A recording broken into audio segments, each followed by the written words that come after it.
Hello and welcome to DH Newsroom, where we speak to our reporters and go beyond the headlines. Today we're going to talk about BMRCL, the Bengaluru Metro, and the back and forth about the increase in ticket prices.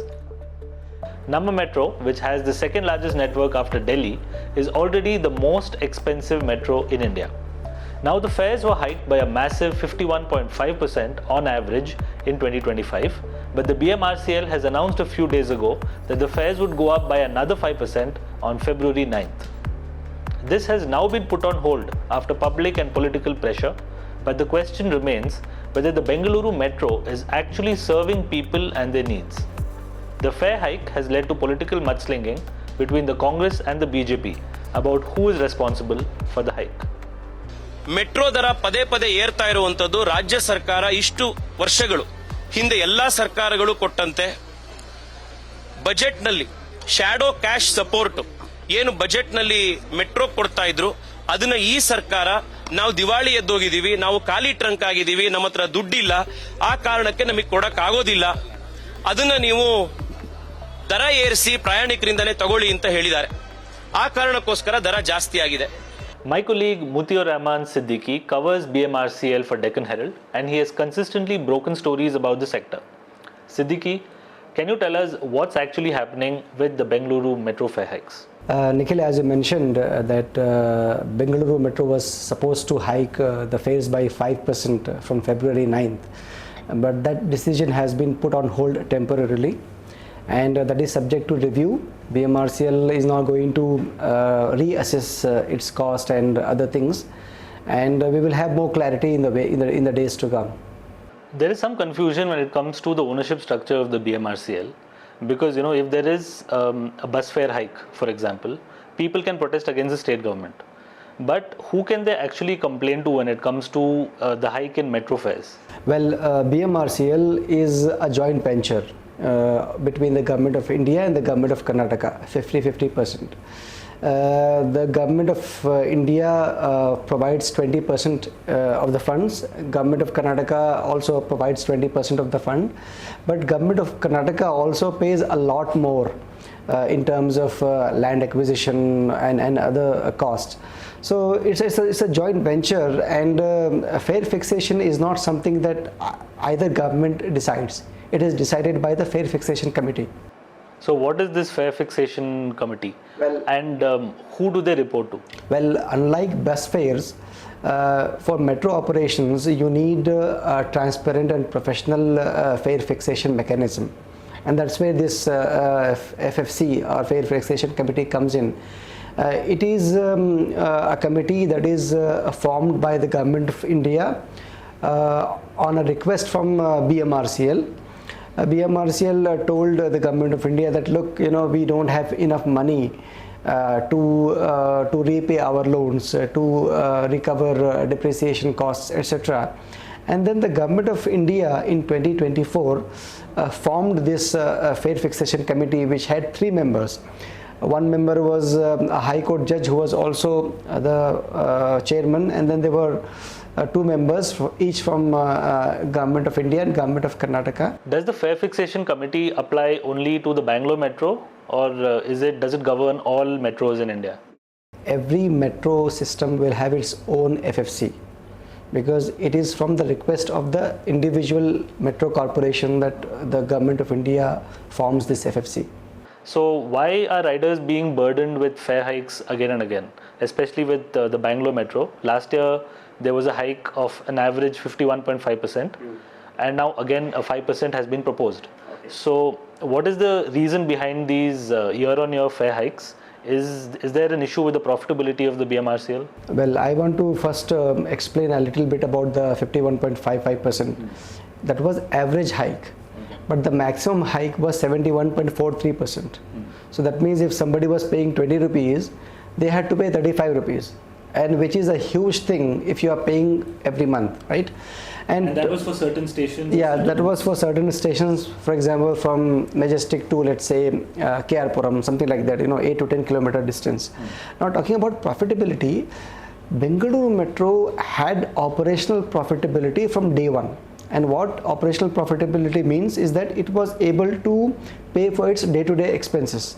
Okay, day-to-day expenses mean staff salaries, your energy cost, etc. So it had that much money, but we all know that building a metro line needs a lot of money. The government of either the government of Karnataka or the government of India will not put so much money. What is the average cost per kilometer? Well, for phase 2, for example, the cost is something like 500 crore rupees per kilometer.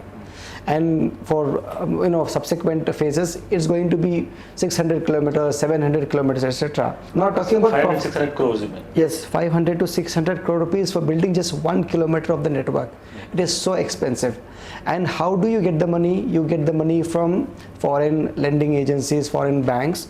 This is for the construction. This is for the construction. This is for train procurement. This is for your signaling system. This is for everything. So at some point in time, you have to repay those loans. Yeah. And that's where BMRCL had to decide to increase the fares. Why is it that only Bangalore Metro is struggling with this, and we never hear such stories emanating from the Delhi Metro, which is arguably the best transportation system in India right now? Well, Delhi Metro also had 4 fare fixation committees, but it did not increase the fares so steeply. That is the question that everybody seems to be asking.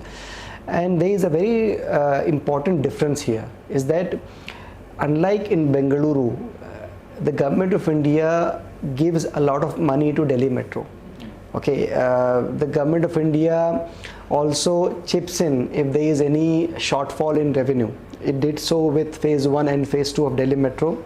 And one very important aspect is that you see all these security personnel in Delhi Metro stations. They are CISF officers. They are deployed and they are paid for by the government of India. But in Bengaluru Metro, it is BMRCL who has to pay for security, and there's a lot of money. You mean the government of Karnataka has to pay BMRCL? Well, BMRCL has to pay that money from its own coffers, and if there is a shortfall, then the government of Karnataka chips in. But in Delhi Metro, the government of India also bears a lot of responsibility. But for Bengaluru Metro, that is not the case, and that's how this whole controversy came, because the government of Karnataka cannot go on funding the Bengaluru Metro. There has to be some mechanism. And I think a few years ago, the state government had also told the metro as such that we cannot keep supporting you forever, and you have to look at fare hikes in order to meet your operational expenses. That started in 2020, the year 2020, and that started because COVID came and Bengaluru Metro's ridership fell drastically. But it still had to repay those loans, and BJP was in power in Karnataka, which is ironical. And when the Congress came to power in 2023, it said the same thing. Okay, you ask for a fare hike, we cannot keep giving you.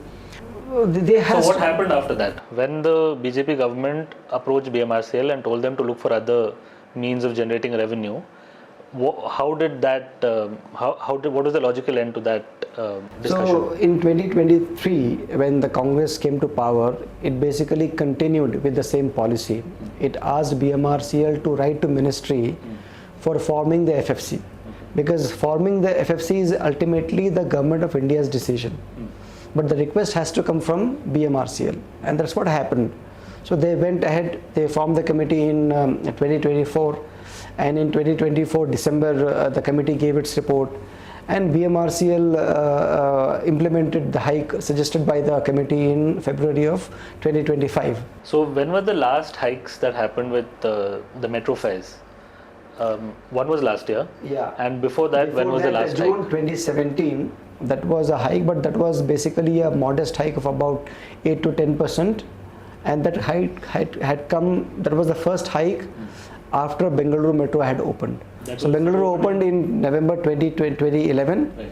And the first hike came in June of 2017. 6 years after it opens is the first hike. Yeah, about 8 to 10% was the hike. So in 2017 there was a hike of 8 to 10%. Now why did it go from 8 to 10% in 2017 to over 51% in 2025? So one very important thing that we have to understand is that COVID came in between. In 2020, COVID came, and then for the next 2 to 3 years, Bengaluru Metro's ridership fell drastically. But at the same time, Bengaluru Metro had to repay the loans. As we have mentioned, that Bengaluru Metro gets a lot of loans from foreign agencies. So it had to repay those loans, and it asked for constituting the Fair Fixation Committee, and it wrote to the Government of India. The Government of India in 2024 formed this FFC, and then FFC looked at BMRCL's data. For example, how much it is spending, what is its operational cost, what is its loan repayment obligation, etc. So BMRCL actually asked for 105.15% hike. You would be surprised to know that's a huge jump. So FFC said no, nothing doing. We cannot recommend so much, because we also have to balance public transport affordability. You cannot just increase the fares like this. So it looked at various parameters, it looked at various costs, various figures, and it said, okay, we are going to give you 51.55% on average before discounts. So the BJP has been attacking the Congress over these fare hikes, over the fare hike, and they're saying that because of the guarantee schemes of the Congress, the government is now bankrupt and they're resorting to fare hikes. So is it possible for the state government to put pressure on the Fare Fixation Committee or BMRCL to unilaterally hike the fares of the Bangalore Metro? No. As I mentioned, Fare Fixation Committee is a statutory independent body, and the whole idea of having FFC is to insulate it from political pressures. There should not be any outside influence. What BMRCL can do is, it can tell the FFC that, look, this is how much we want, this is how much we are making, these are our losses, and these are our loan repayment obligations, and this is how much you have to give us. Outside of it, neither Government of India nor Government of Karnataka nor even BMRCL can do anything about it. FFC recommendation is like a court order, period. That's all. Can we compare the Bangalore Metro network to the Delhi Metro? Well, there is no comparison. Delhi Metro, I think last time I checked, it is about 400 kilometers, and that includes Gurgaon, Ghaziabad, Faridabad, Noida, NCR region, etc. So Bengaluru Metro is just about 96.1 kilometers, but in the next 2 years, it can go up to 175 kilometers. That will include the airport line as well. The ORR line is also there, then the pink line is there. So Bengaluru Metro is a work in progress. It's under construction, but the pace of construction has been very slow. And one very important reason why BMRCL is asking for a fare revision is because the cost of constructing phase 2 increased from 26,000 crore rupees to 40,000 crore rupees. And a lot of that money has to come from foreign loans. So who has to repay those loans? Somewhere, you have to find the money. So what was the reason for the sudden jump in the phase 2 costs? Well, it was not sudden. It actually went from 26,000 crore rupees to 30,000 crore rupees, and then about 10,000 crore rupees last year. The government of Karnataka has approved it. There were many reasons. One reason was that a depot in Challaghatta was not part of the original estimate. Then the lines were extended by a few kilometers, and then there was also what you call inflation. When the construction is slow, the cost of construction goes up, and that has been the case with phase 2. Phase 2 was supposed to complete in 2020, and it is still not complete. Its deadline is now December 2026. So what has BMRCL attributed these failures to meet the deadlines? Well, to be fair to BMRCL, COVID also came, so, and then there was the issue with train procurement for the yellow line, because there was a Chinese company that was involved, and there was India-China border tension. Because of that, things got delayed. So there were a lot of things that were beyond BMRCL's control. And inflation was there, then approvals would not come on time, contractor would not meet its obligations. So as a result of that, this cost went up so drastically, but somewhere you have to find the money to repay that. There's a lot of talk about having a metro line from Bengaluru to Tumkur. So is there a public pressure, or why has the state government proposed this? Well, not public pressure. I would say that there are certain politicians who want a metro from Bengaluru to Tumkur, which I think is a very difficult proposition. But what could happen is that the line could be extended to Nelmangala. Tumkur would be, I think, a far-fetched idea. What we need is to densify the network within the city. Metro is a slow public transport option. Okay, the average speed of metro is only 34 kilometers, and you cannot have such a slow mode of transport to travel from one city to another. But what you can do is, if you are traveling within the city, if somebody is traveling from Koramangala to Baswangudi, or from Banshankari to Nagavara, or Whitefield to Rajajinagar, you need metro within the city. Unfortunately, BMRCL has not worked on expanding the network within the city first. The Pink Line is arguably one of the most important lines because it connects the north and south of the city. Through the CBD, yes. Right. So what is the status on that? Pink Line is in advanced stage of construction, and BMRCL says that the elevated line will open in May 2026 and the underground line in December 2026. I think there is a realistic chance that the BMRCL might be able to meet this deadline. A few months here and there, but I think it should be able to meet the deadline. So who can people actually complain to when they're sick and tired of all these fare hikes? Against whom can people actually protest? Okay, then it's a tricky question, but I would rather be simple here. No one government agency is responsible. You cannot just ask government of Karnataka, you cannot just ask government of India, you cannot just ask BMRCL. You have to hold all your elected representatives accountable. Go ask your MP, go ask your MLA, go ask your MLC, go ask your ministers. Why am I paying so much for Bengaluru Metro? Why can't it be affordable? Why can't I have the same fares as Delhi Metro, or why can't it be as affordable as Mumbai Local, for example? Right. So it's a shared responsibility of everybody to make sure that public transport works and serves people. Sure, absolutely. No dispute about it. I think on that note, we can bring this discussion to an end. Thank you.